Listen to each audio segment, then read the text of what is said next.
Good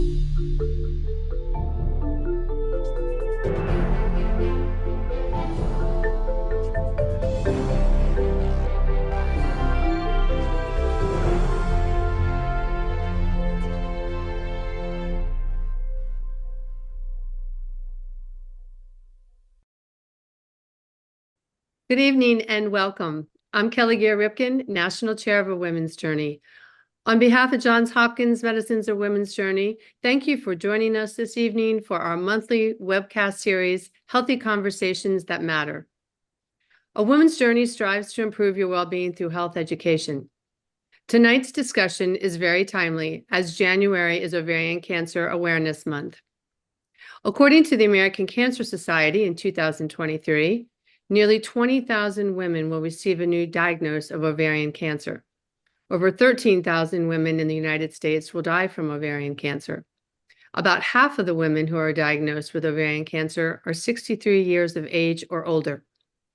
Tonight, we are pleased to be focused on a new prevention strategy for ovarian cancer, the removal of the fallopian tubes. We are joined by GYN cancer surgeon, Dr. Rebecca Stone, who serves as director of the Kelly Gynecologic Oncology Service. So please use the Q&A on your screen to pose your questions to Dr. Stone, who will respond during the last 15 to 20 minutes of tonight's conversation. Our webcast will conclude at 8 p.m. this evening. I want to take this opportunity to acknowledge and thank Johns Hopkins University's program, Hopkins at Home, for the production assistance, and you can visit their website for additional lectures and courses throughout the year. And now I am pleased to welcome Dr. Rebecca Stone. Thank you so much, Kelly, and welcome everybody this evening.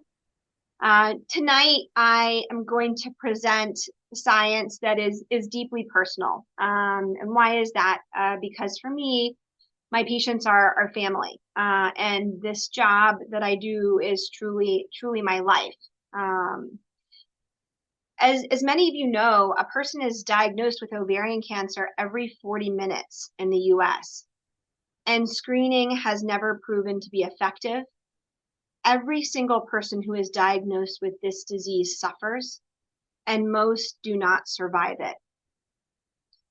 While about 20% of ovarian cancer is associated with hereditary gene mutations like BRCA, 80% is diagnosed in seemingly average risk people, so people who have no identifiable familial or genetic risk. And today we're going to talk about how salpingectomy, or fallopian tube removal, can significantly reduce the chances of ovarian cancer for average risk people. While this might ultimately prove to be an effective strategy for high-risk women who have a genetic susceptibility for ovarian cancer due to BRCA mutations and others, these women, high-risk women, are still recommended to have both the fallopian tubes and ovaries removed between 35 and 45 years old until we have more data about the safety of salpingectomy, or fallopian tube removal, alone for them, for high-risk women. So we're talking about sort of the all-comer average risk patient. All right, so let's start at the beginning. The effectiveness, or ineffectiveness, I should say, of screening for ovarian cancer has really vexed us for a very long time. And about 2 years ago, we all heard the sobering results of the UKC TOX trial, which was the largest ovarian cancer screening trial in the history of time. And while screening with blood tests like CA-125 and pelvic ultrasound triggered earlier stage diagnosis, meaning that more women were diagnosed with stage 1 or 2 disease as opposed to 3 and 4 disease, diagnosing more ovarian cancers at stage 1 or 2 disease did not translate into lives saved. So mortality was unfazed. And you were just as likely to die if you had no screening, you had screening with ultrasound and CA-125, or screening with ultrasound alone. And this is very important because I think it underscores the reality that ovarian cancer, by far and large, is not breast cancer or prostate cancer or any typical solid malignancy where early detection, at least as we know it right now, improves disease-specific survival. And the fact that screening and early detection strategies for ovarian cancer have relied on ultrasound and blood tests like CA-125 is problematic. Ultrasound, it's great for visualizing the uterus, it's pretty good for the ovaries, but poorly visualizes the fallopian tubes. In fact, we don't have any medical grade imaging that can reliably see a fallopian tube. And why is this a problem? Because the majority of ovarian cancers are actually high-grade serous cancers that originate as microscopic disease in the end of the fallopian tube and not the ovary. I'm going to say it again in case you missed it. The most common and deadly ovarian cancers originate in the fallopian tubes and not the ovaries. And we have no imaging modality in medicine that can visualize the fallopian tube for the purposes of early cancer detection. What about screening blood tests? Well, I think a lot of us are coming to the realization that this open relationship between the fallopian tube, which sort of sits out in the open in the pelvis, this open relationship that it has with the peritoneal cavity, the rest of the abdominal cavity, is really unique. And it makes it so that cells can shed off of the end of the fallopian tube or exfoliate, sort of like dandruff, and then disseminate, sort of as this picture is showing, throughout the peritoneal cavity. And it's been a real challenge to identify a blood test that picks up on this early form of rapidly extensive metastasis. And you can sort of see what this looks like in these pictures. This is the right diaphragm and liver, which is up here. This is down in the pelvis here by the bladder. And so, this is sort of occurs in the earliest time points of the ovarian cancer life cycle before any signal actually appears in the blood. Okay, so when this, big ovarian cancer screening trial, the UKC TOX trial, opened to enrollment back in 2001, a gynecologist in the Netherlands made a really critical observation. The discovery of BRCA gene mutations and their link to ovarian cancer had occurred several years prior to this, like in the mid to late 1990s. And the practice of removing the ovaries for genetically high-risk women to reduce their lifetime risk of developing ovarian cancer was really taking off. But here's the thing. When the ovary is removed for risk reduction, so is the fallopian tube, because the viability and sheer purpose of the fallopian tube is linked to the ovary. There's no point in keeping the fallopian tube if the ovaries are coming out. And at the dawn of risk-reducing surgery, 20 odd years ago, people were just like laser focused on the ovary, and the fallopian tube was just cast aside so that everybody could sort of pour over the ovary looking for these precancerous changes that give rise to ovarian cancer. But as much as people looked in the ovary, they were just simply not there. And this was just maddening to people until one day in 2001, a Dutch gynecologist happened to look at the fallopian tube under the microscope and for the first time saw the precancers everyone had been hunting for in the ovary.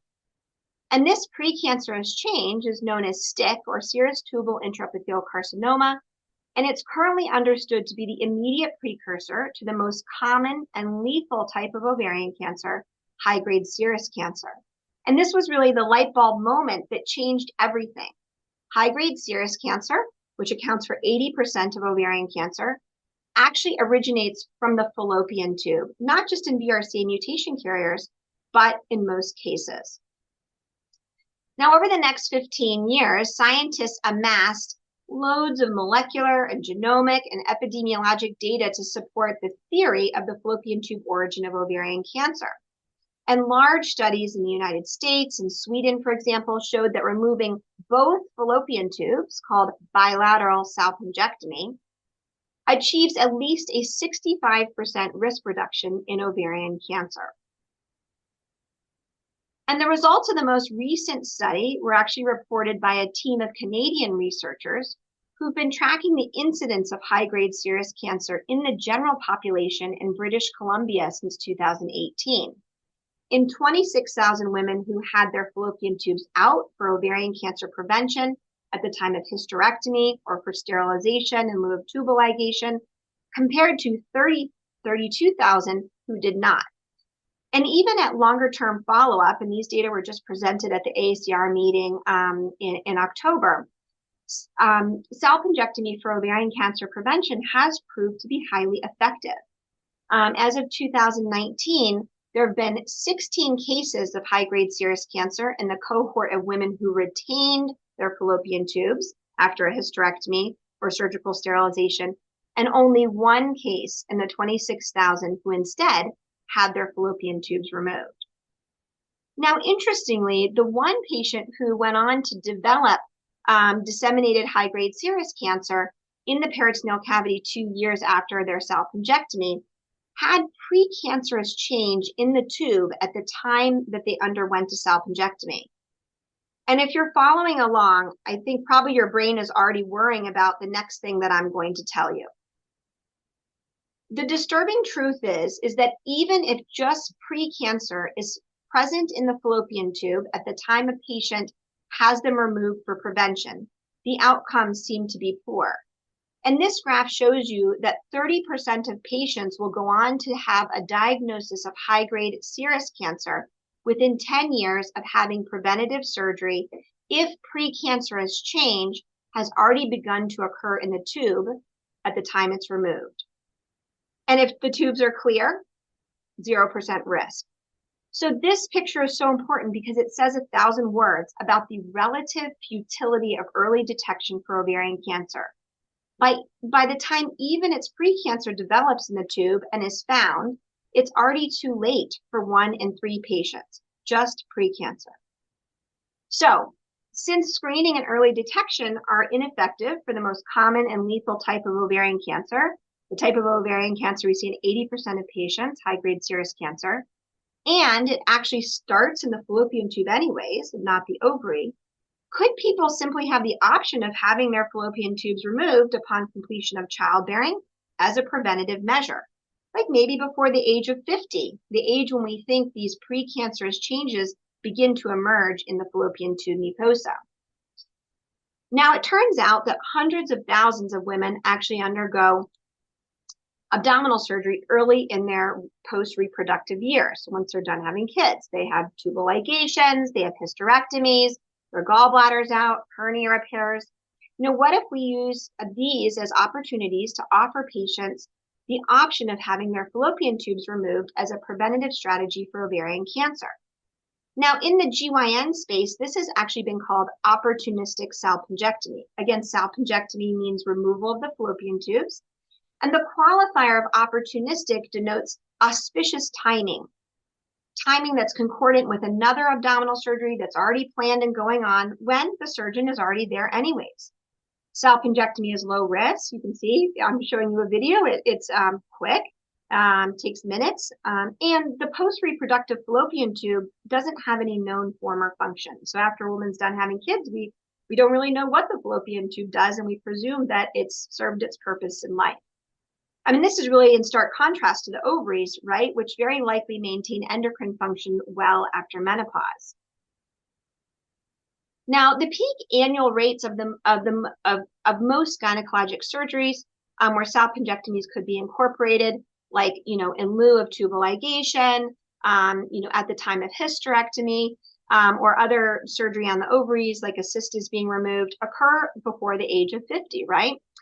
And there's also a fair number of gallbladder removals, hernia repairs, appendectomies in the post-reproductive pre- or perimenopausal years as well. And early modeling studies predict that we could actually save thousands of lives every year just by creating access to salpingectomy for ovarian cancer prevention during these common, you know, GYN and non-GYN intra-abdominal procedures.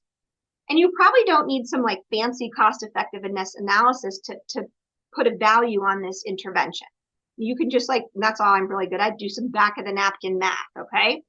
So, you know, what does this look like? Well, the cost of adding on a salpingectomy as a secondary procedure to a procedure that's already planned and ongoing, plus the cost of the pathology to look at the fallopian tubes and the extra time in the operating room, is around $900.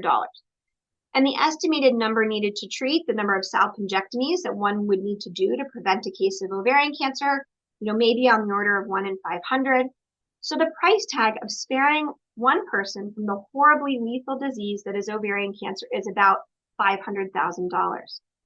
But just to put this in perspective, this is the cost of just one phase, the maintenance phase of ovarian cancer treatment for one patient. It actually costs $250,000 to treat a single patient with the newest drug for platinum-resistant ovarian cancer. And this is a disease that we can't cure. You know, that we could give people an option to significantly reduce the lifetime risk of a lethal cancer, a cancer that affects 1 in 78 women that has no hope of effective screening on the horizon, by removing an organ that has no known form or function after childbearing is complete, with a relatively short, low-risk, cost-effective surgical intervention, is a game changer. An equivalent to salpingectomy to reduce the lifetime risk of, say, pancreatic cancer, which affects 1 in 64 people, would be viewed as a holy grail. And the fact that salpingectomy hasn't been or doesn't seem to have been embraced as this by us and by medicine in general really deserves some careful consideration. Now, for science to reduce the burden of cancer for all people, and in this case, for ovarian cancer prevention through salpingectomy to be an option for all people, people have to know about it, right? And they have to be able to choose it. And achieving this means overcoming some pretty big obstacles. We have to achieve knowledge mobilization, not just for our patients, but for our fellow doctors, right? Many doctors outside of OBGYN, they're not familiar with reproductive anatomy and physiology, let alone ever heard of the fallopian tube origin of ovarian cancer. And many OBGYNs don't know about salpingectomy for ovarian cancer risk reduction and don't routinely offer it to their patients. State and federal policy, as well as medical coding and insurance reimbursement, have to have major updating so that equitable access can be achieved. And then there's no established approach to integrating a surgical procedure for cancer prevention broadly into surgical practice. And patient safety, really depends on us figuring that part out. It also depends upon radical collaboration across the house of surgery, as well as the field of medicine in general. And, by what I mean by radical collaboration is that means we've got to act with a shared, deep belief that we will never accomplish as much as we can alone as we would by working with other people. And we've got to value and pursue solutions by being part of something much bigger than ourselves. And maybe this sounds fluffy, but it's not something that's done really instinctively well in medicine. Okay, so of all the opportunities for integrating preventative salpingectomy into surgical care, we could have the single biggest, most immediate impact by simply replacing tubal ligation with salpingectomy. So instead of tying the tube, just take them out.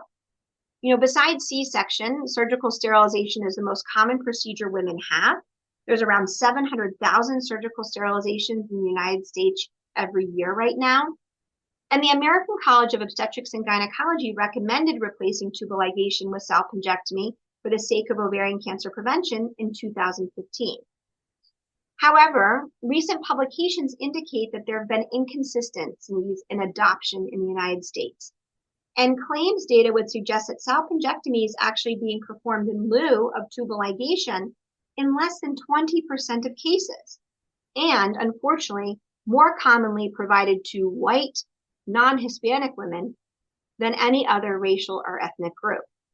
And given that our goal is to ensure that everyone knows about and has access to salpingectomy for ovarian cancer prevention, we really need to understand and address why salpingectomy for surgical sterilization does not appear to be the universal standard of care in practice. So a few months ago, we took a hard look at the uptake of and trends that are related to salpingectomy for surgical sterilization across Johns Hopkins health system. And we compared 2015 to 2022. And the first thing that we noticed is that there's been a significant increase in people who are undergoing surgical sterilization across our 5-hospital system in Maryland between these 2 years. So we then used billing data to look at the proportion of surgical sterilizations that are performed via tubal ligation, shown in yellow, versus salpingectomy, shown in blue, in the 2 years. And what we were dismayed to find is that even in 2022, our billing data seemed to indicate that the majority of patients are still having a tubal ligation, this yellow box here. And there are fewer patients that are actually having their fallopian tubes removed. And this, again, is just in 2022. So I took these data back to my OBGYN colleagues, and they're like, well, these data have to be wrong because we routinely perform salpingectomy in lieu of tubal ligation.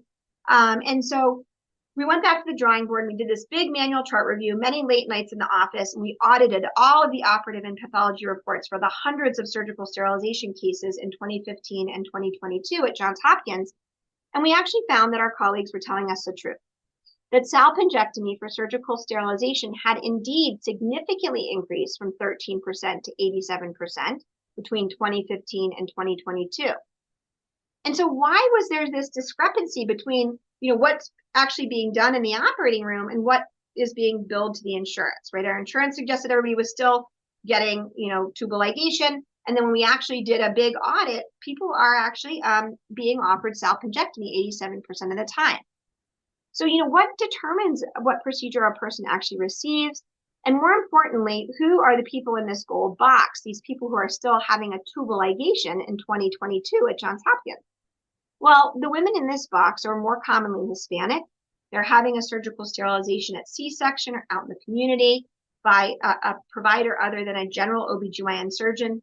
And they're more commonly Medicaid, Medicare beneficiaries. And so even when you actually control for all these other factors, if you have Medicaid or Medicare insurance, you're significantly less likely than a privately insured patient to have a salpingectomy. And this means that our Medicaid, Medicare patients are disadvantaged when it comes to receiving what is now standard of care for surgical sterilization, salpingectomy instead of a tubal ligation, for the dual benefit of permanent contraception and ovarian cancer prevention. What's interesting is that even when salpingectomy is done for a patient who has Medicaid or Medicare, it often gets billed as a tubal ligation. And when it happens to get billed correctly as a salpingectomy, it's often not reimbursed. And so the question is, why do Medicaid patients tend to get a tubal ligation instead of a salpingectomy? Or better yet, how come salpingectomy is not reimbursed? How come people, doctors can't get paid for it? So what's crazy is that it turns out that Maryland Medicaid, like many other state Medicaid plans in the US, explicitly excludes salpingectomy as a covered option for surgical sterilization. And to get any reimbursement, the procedure that's done often is erroneously billed as a tubal ligation.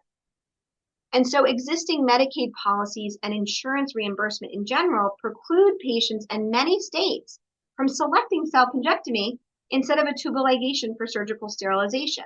And they also prevent surgeons from obtaining reimbursement for providing salpingectomy as a standard of care.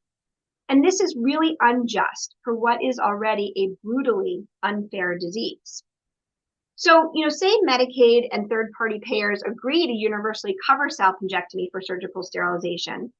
What about coverage of salpingectomy for ovarian cancer prevention outside of surgical sterilization? Like if a patient's going to the OR to have their gallbladder out, can they have their fallopian tubes out? Is there medical coding that is recognized and covered by insurers? Now, very basically, for a procedure to be reimbursed by insurance, it has to have this CPT procedure code. This tells the payer what was done. And it has to have an ICD-10 diagnosis code. And this tells the payer why the procedure was done. ICD-10 codes, they are controlled by the CDC. And the only ICD-10 code that exists for cancer preventative salpingectomy is Z40.03. But this only covers prophylactic salpingectomy for people who have risk factors. And the risk factors that are recognized by insurance carriers are genetic susceptibility, like BRCA, and a family history.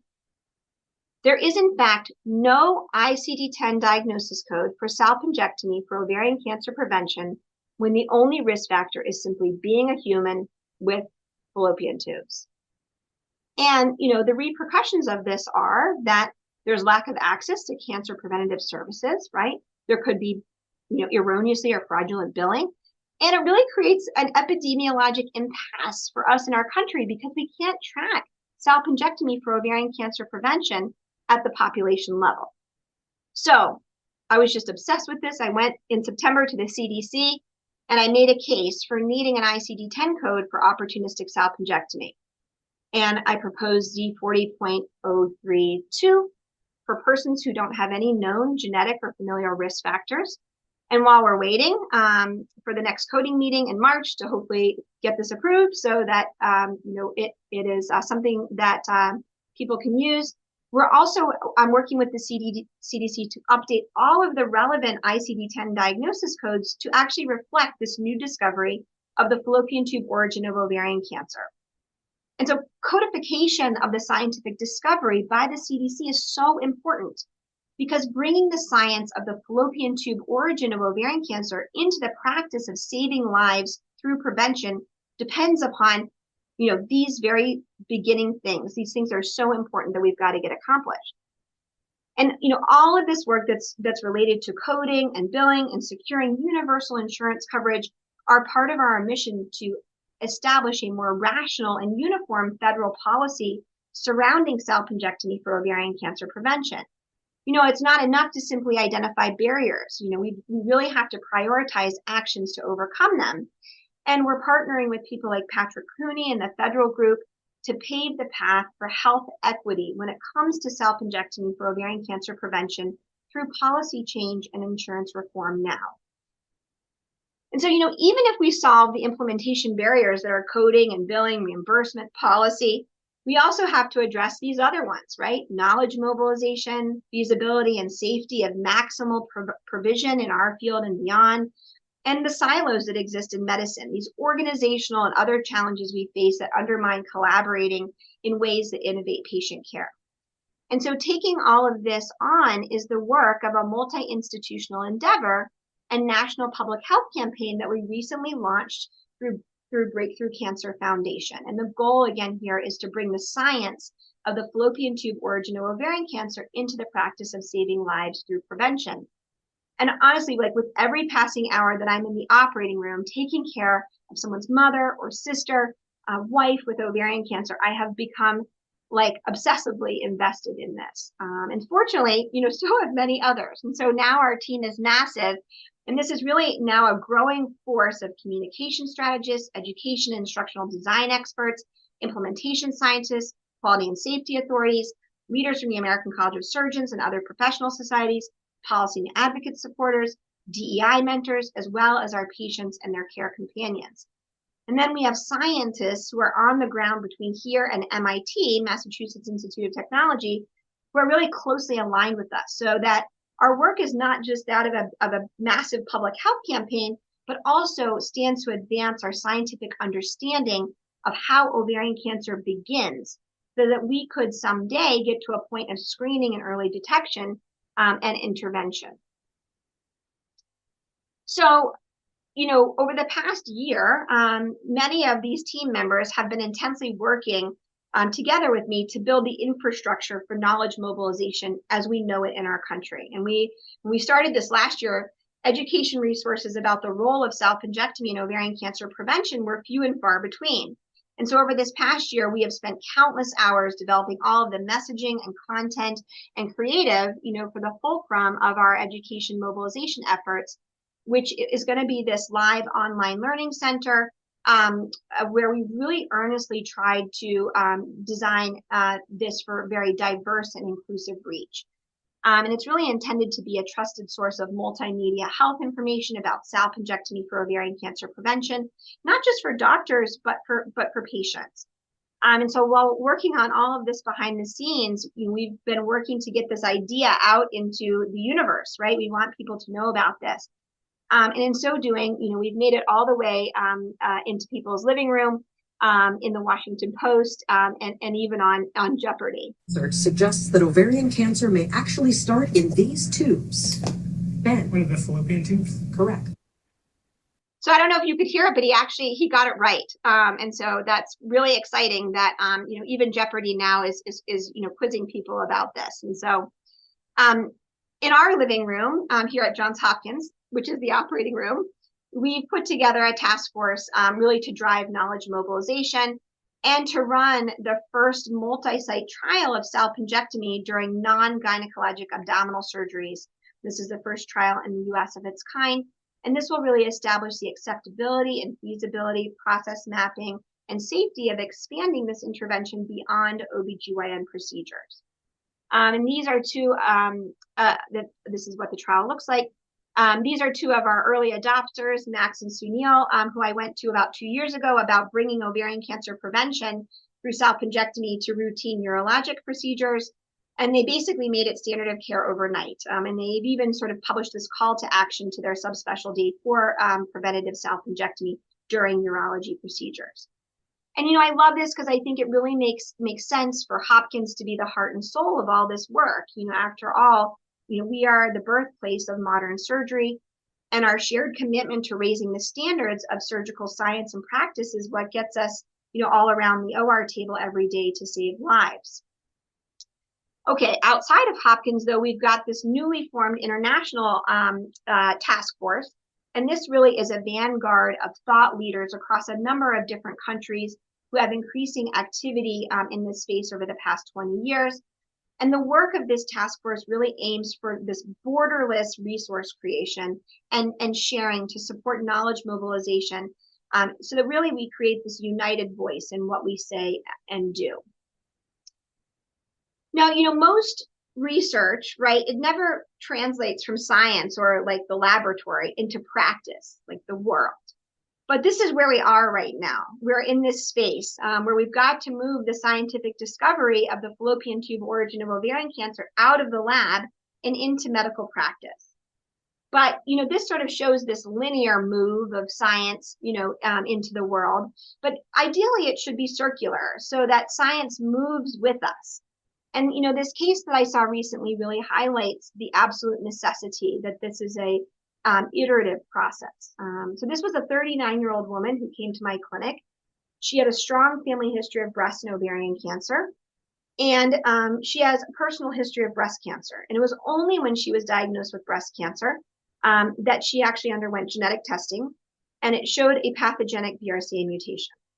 And so she actually had her fallopian tubes removed back in 2018 after the birth of her 5-year-old daughter. And now she's coming to see me a few weeks ago with a stage 3 high-grade serous cancer.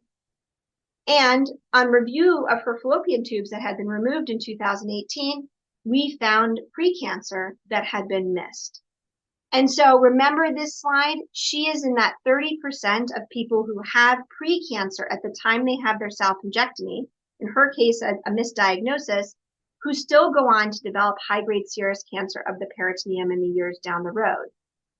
And this picture, again, is so important because it stresses that even once precancer develops in the tube and is found, it is already too late for a large number of women. So we need better diagnostics, right? How can we more reliably find these precancers and then understand what to do when we find them?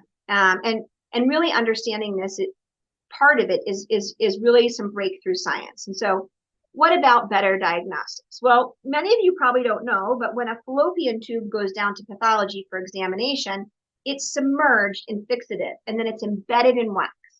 And the pathologist makes a few slides of the tissue to look at under the microscope, maybe 2 to 10 representative slides that are made of the whole organ before a pathology report is finalized. So this pathology report that you get is based on pathologic examination of less than 5% of the fallopian tube surface area. 95% remain stuck in wax unexamined. And this is how microscopic precancers and cancers can be easily missed. So we really got to move beyond our wax museums and be able to image whole fresh organs, an entire fallopian tube, to find abnormalities that are the size of needles in a haystack quickly and with high sensitivity. And also, wouldn't it be great if we could sample some cells from those spots that are still alive before the tube gets fixed in formalin, and then we could study them in cell culture, and then we could really begin to understand the nature of precancers that start in the fallopian tubes or even the earliest cancers. And a resource like this is presently non-existent and is desperately needed for us to advance our understanding of fallopian tube precancer and cancer in ways that can improve patient care. And so this is the MIT team that we're currently working alongside with to make this a reality. This is Dr. Belcher, who's become a dear friend, and she is just a genius.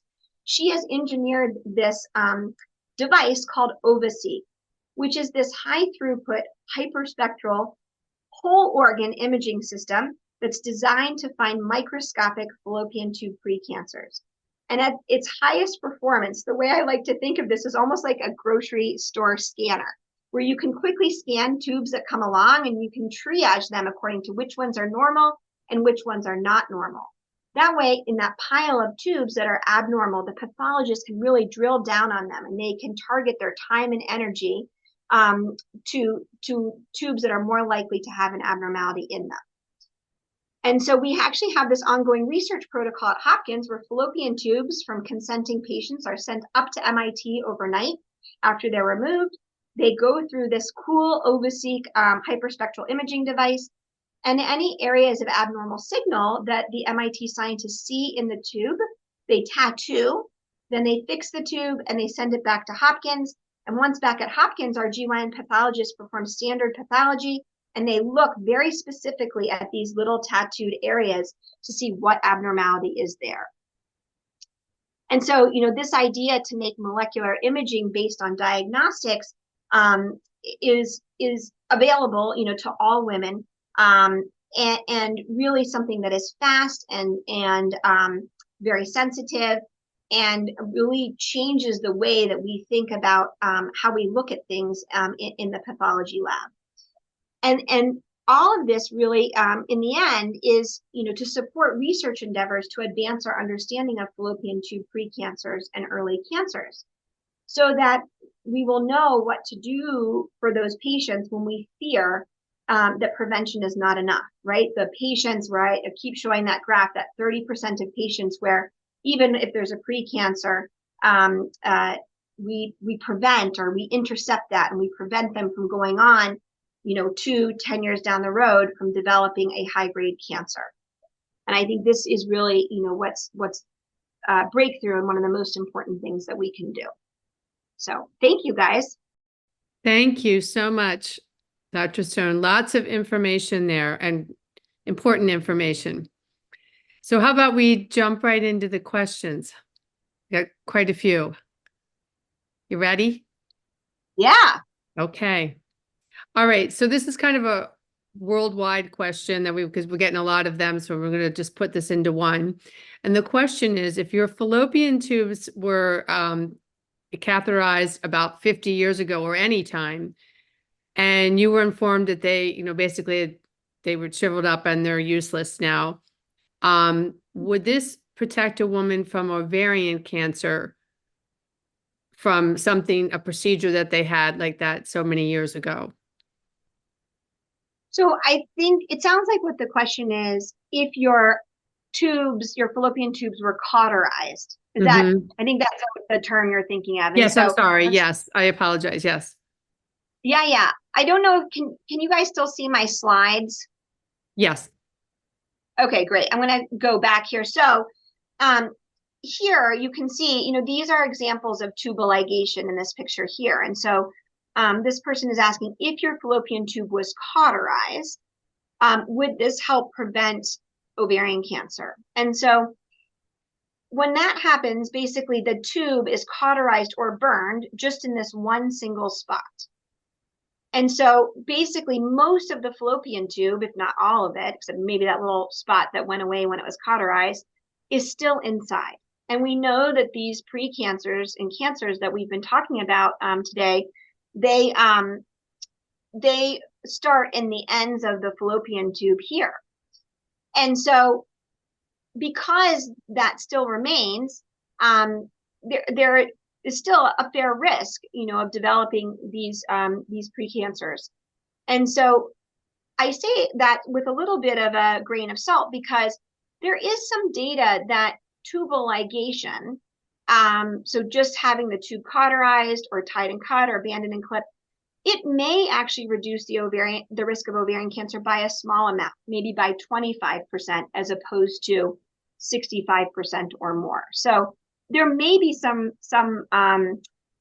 protection, but it's not as good as if the whole fallopian tube is removed by salpingectomy. Great. Thank you very much. I apologize for the mispronunciation there. No worries. So, okay, our next question from Judith. Plus, it's helpful now I have my glasses on. If someone gets a bilateral salpingectomy, but no hysterectomy, so some of the fallopian tubes are not removed, is there still a risk of fallopian cancer? Say again? So if someone gets a bilateral salpingectomy, but Yeah. no hysterectomy, Okay. is there still a risk of fallopian cancer? So I think that's a wonderful question. And actually, it's a question that people ask not infrequently, doctors as well, who are learning about this. And so um, if the fallopian tube is excised back to the uterus, then really we don't have, there's no data to suggest that, you know, there's some residual risk of getting a fallopian tube cancer, maybe by the small part that's maybe remaining right here in what we call the cornua of the uterus. Mm-hmm. And that's because, again, most of the time these precancers start in the end of the fallopian tube. And so the most important thing that we can do as surgeons is really make sure that we're getting out all that end of the fallopian tube, which is a little bit more difficult than you would think, because sometimes it's really, stuck to the ovary or very close to the ovary. And so we have to be, really diligent about that. You may ask me, like, well, why, Dr. Stone, the end of the fallopian tube? How come this one part is such a problem? Mm-hmm. And we think that it's such a problem because it's sort of under constant attack by ovulation. So like every month the ovary, ovulates, and sort of like, if you've ever seen what ovulation looks like by electron microscopy, it looks like a star is like being born. So it's a tremendous amount of like free radical damage, oxidative stress to the end of the fallopian tube. And the other thing that happens to the fallopian tube is that when women have their period, not all of your period or endometrium actually comes out the vagina. Some of it actually goes through the fallopian tube and then sticks and hangs on there to the end. And that also causes a lot of damage to the end of the fallopian tube. And so a lot of mutations start to accumulate. Probably they start accumulating from the time a woman starts menstruating, when we're very young. And maybe even by the time we're in our 20s and 30s, there's a good amount of mutations there. And that's why, maybe that at 50, there's sort of this critical load of mutations there. And that's why when we think about when should we time this for people who are interested or desire this intervention, maybe that's why, doing it around the age of 50 or a little before makes the most sense. Because if we wait longer than that, those mutations may evolve more into the dangerous type of precancerous change we're talking about. So would you say then on that note that should women be doing this as a preventive thing to do before they hit menopause, is to get the actual, get the fallopian tubes removed, even though if they had no history or anything?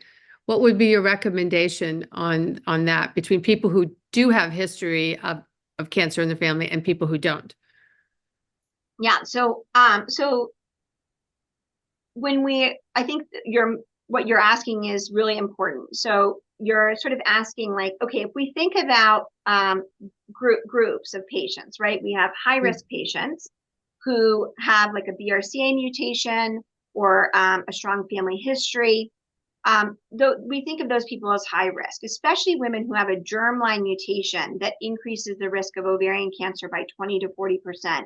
Again, the recommendation still is that those patients have their fallopian tubes and ovaries out until we have more data that just removing the fallopian tubes is safe or ineffective for those patients. Then we have patients who have average risk, right? Sort of no known risk. They don't have any family history. They either haven't had or they've had genetic testing that's negative. And so in those patients, that's where there's this consideration of fallopian tube removal for prevention. And so right now, I think the best recommendation that we can make, which is what our Society of Gynecologic Oncology makes and the American College of Obstetrics and Gynecology, is that if a woman is going to the operating room to have their tubes tied, they want permanent contraception, then they should be offered a salpingectomy instead of tubal ligation, right, for the dual purpose of permanent contraception and ovarian cancer prevention. Sure. If a woman is having a hysterectomy, they should also be counseled about having fallopian tube removal.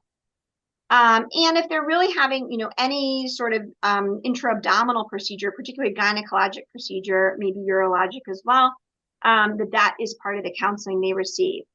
We're in the process now of sort of establishing the feasibility and process mapping of how do we bring this from gynecologic procedures, where this has sort of been routinely or has become the standard of care over the last 10 years, to the general surgery community at large. So if a woman's having like their gallbladder removed or their surgery on their colon, that they could be offered the procedure. Whether this is something that's worth the risk of having it done as like a standalone procedure, like say you're 58, your average risk, you're not going to the operating room, is it worth the risk of getting anesthesia and having the small surgery to decrease your risk of ovarian cancer? That is really an area of intense investigation, is how do those risks compare?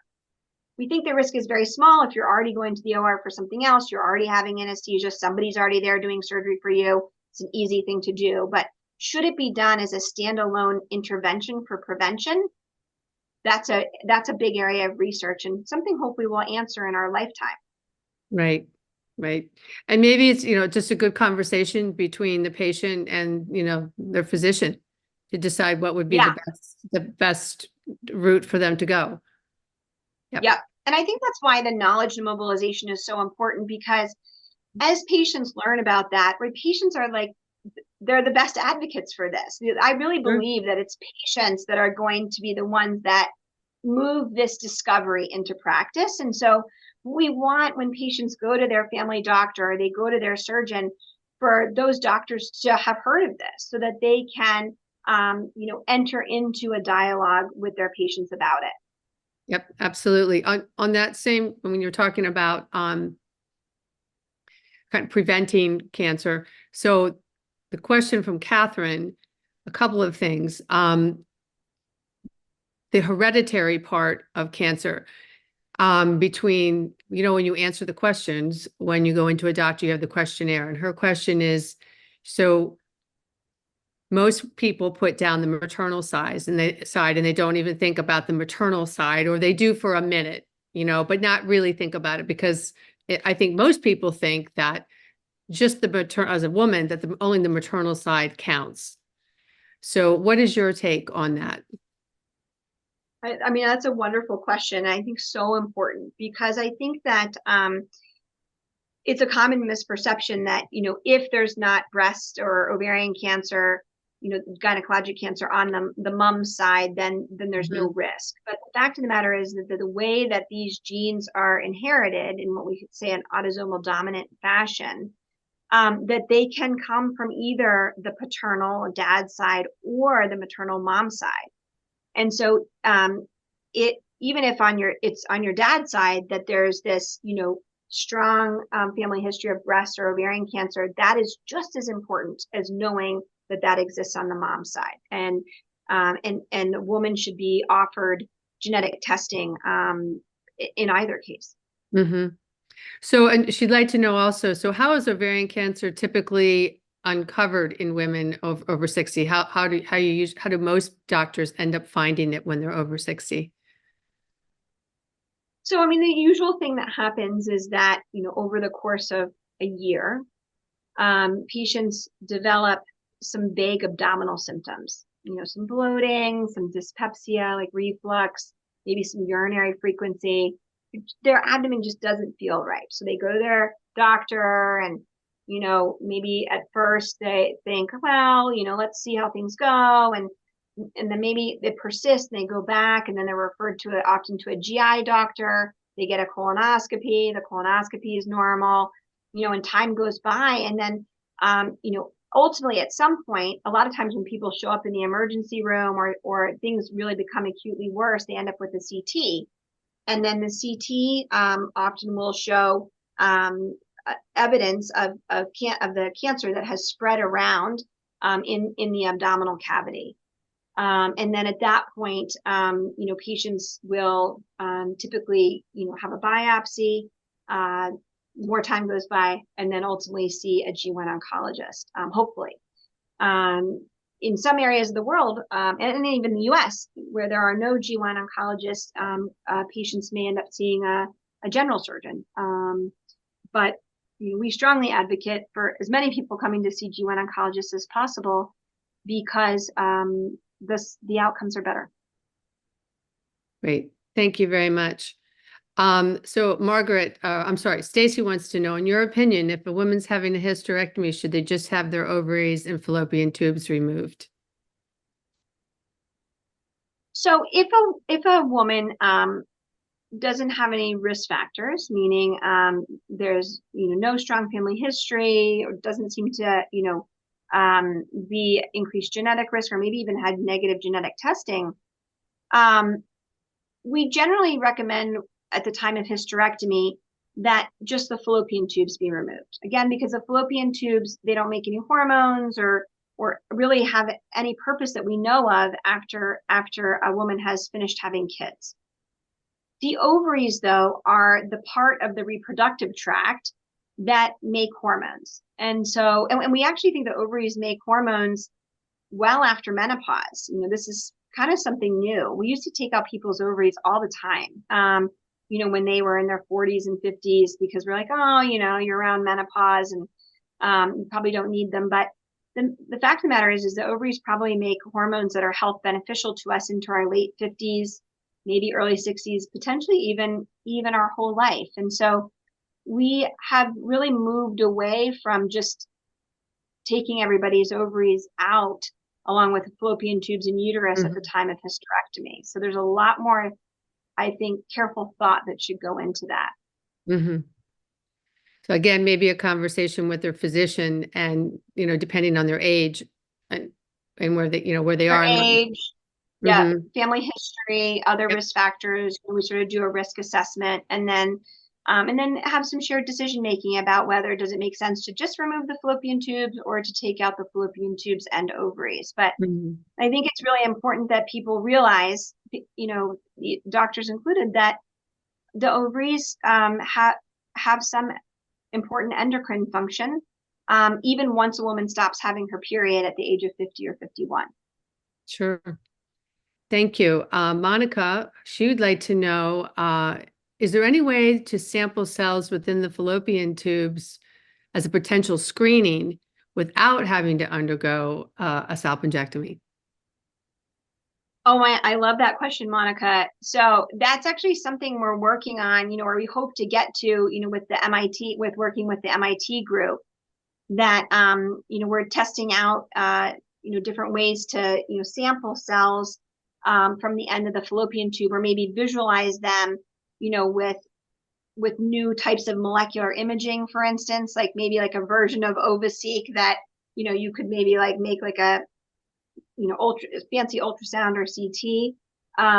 But I think that it's a great question because, especially for patients who have increased or who have genetic susceptibility, right? Who like have a BRCA mutation, maybe they, they want to retain their fertility. They're not done making their family. And so is there a way that we could provide them with more sensitive screening without fallopian tube removal until they're done, having kids? Great. Thank you so much. Dr. Stone, Nicole wants to know, is there any association between endometriosis and ovarian cancer? Oh my gosh, you guys, these are such great questions. So, I think that if you look at most of the literature, that endometriosis is a moderate risk factor for ovarian cancer. So it probably increases the risk, some. Certainly not as much as, some of the genes we've been talking about, but, probably a few percentage points. And so, that really is an active area of research at Johns Hopkins, particularly with, one of the scientists that we work with, Dr. Yiming Shi, Dr. Seegers, really trying to understand which types of endometriosis are the most risky. And they're doing like a bunch of sequencing of endometriosis so that, we think that there are some certain specific types of endometriosis that predispose to cancer, as opposed to the entirety of endometriosis as a disease. Mm-hmm. Great, thank you. Okay, our next question is from Margaret, and it's a good question. Is there a higher risk for women who have not had children to get ovarian cancer? Great question. So, like we were saying, we think that what causes all the damage to the end of the fallopian tube that causes, some mutations to form there that can ultimately become precancers and cancers, maybe ovulation and menstruation. And so any interventions that decrease the number of ovulatory cycles or menstrual cycles that a person has in their lifetime, like birth control pills are a great example, right? Because they decrease the amount of menstruation that a person has and also blocks ovulation. They are a medical way to decrease the risk of ovarian cancer and may decrease it by as much as 40-fold. And so anything, like being pregnant, for several years, but for having multiple kids, breastfeeding, right? Because that suppresses ovulation. Those things are associated with decreased risk of this type of cancer because it decreases ovulation and menstruation. And so for those of us, me included, who don't have children, that probably increases our risk a little bit. How much, we don't know. And so, part of some of the big studies that we're doing is there a way to sort of take a panel of risk factors for an individual and figure out, sort of how they interact or add up, and you could calculate a risk, and then somebody could use that information to decide to make decisions about risk reducing interventions, either medical or surgical. Great, thank you very much. These questions are just firing in, so I'm sorry, I'm just going one after the other. I love it. So our next question from Adele: does PCOS increase your risk of ovarian cancer? I think that's a great question as well. I would say, based upon my knowledge of PCOS, at least what we know about it right now, that I don't think that there's a direct association between PCOS and ovarian cancer. There may be some indirect associations, many of which we don't, I think, truly understand, that increase the risk a small amount. But I don't think that there's definitive research to say that it is a independent risk factor. Mm-hmm. Great. Thank you so much. So Pamela has a good question as well. Given the challenges of a proper diagnosis that you just described, how can patients advocate for themselves? Medical practitioners hear these challenges from women, symptoms, when you're talking about GI, because a lot of things could be about when you're talking about the GI and being bloated and just having some esophagus issues. How can you get your message to your physician? How can you advocate to them? Look, I think I want to look into this a little bit more. Yeah, I mean, I think that I think that's so important. And I think that I always tell people, including my own patients, that, if you aren't feeling well, and usually for me, what that means is that you're having a symptom or a constellation of symptoms that is escalating or that's keeping you up at night, or for some reason, you've started taking pain medications for those symptoms, though that's not normal. Okay. And so, you should be validated in by your physician in the lack of normalcy of that. And those should be worked up. And I think if you are not, getting where you need to get with your doctor, don't be afraid of going to see another doctor or getting a second opinion. I think that we don't do that so much in medicine. And I think that it can be really helpful. Thank you. And is this just going to your GYN, or do you need to see someone else? I think that either seeing your GYN, which for a lot of women is their primary care doctor. Yes. A lot of women still just have an OBGYN, which is great, because I think, OBGYNs, tend to be very familiar with this with the topic of symptoms of gynecologic cancer. And if you have instead maybe a family practitioner or an internal medicine doctor, you might say, well, do you mind if I get a second opinion from an OBGYN? And if you don't have one, then ask for a referral.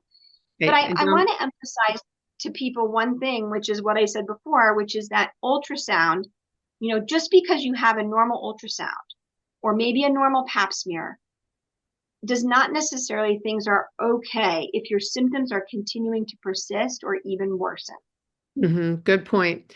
Listen, I'm going to end on that note. I'm very sorry we could go on and on. We've hit the 8 o'clock hour. I want to thank Dr. Stone so much for speaking with us tonight. And Dr. Stone has graciously agreed to respond to any of our unanswered questions that were asked this evening. So in a couple of weeks, you'll receive an email outlining the outstanding questions and answers. In the coming weeks, a video of tonight's live stream will be available on the A Women's Journey website, hopkinsmedicine.org/A Women's Journey under videos on demand. So if you've enjoyed tonight's discussion, please check out our website, hopkinsmedicine.org/A Women's Journey for more information about upcoming webinars, our podcast, and our monthly email. Good night and stay well.